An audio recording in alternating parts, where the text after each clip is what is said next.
Som a la Ronda Sant Pere, al mig de la ciutat de Barcelona, al centre de la ciutat de Barcelona.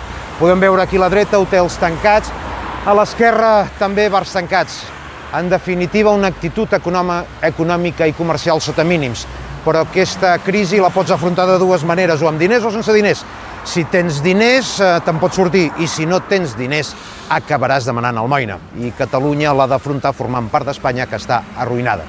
I ahir mateix ja vam saber que Espanya és l'estat de la Unió Europea amb el deute o amb qui patirà la crisi de forma més gran, perquè el seu PIB caurà, diuen, un 12,4%, però els pronòstics més pessimistes parlen de més d'un 20%.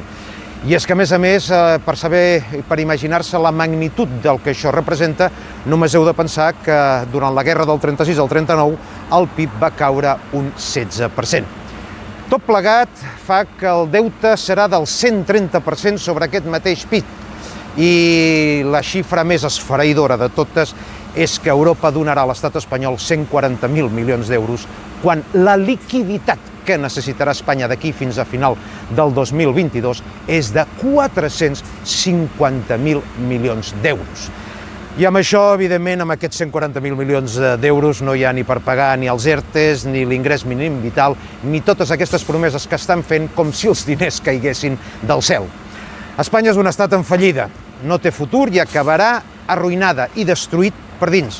I els catalans, si no reaccionem, acabarem arrossegats per la seva misèria. Com deia el nostre genial poeta Joan Maragall, Espanya és una cosa morta i els catalans només tenim un camí per salvar-nos: tallar amarres amb la morta.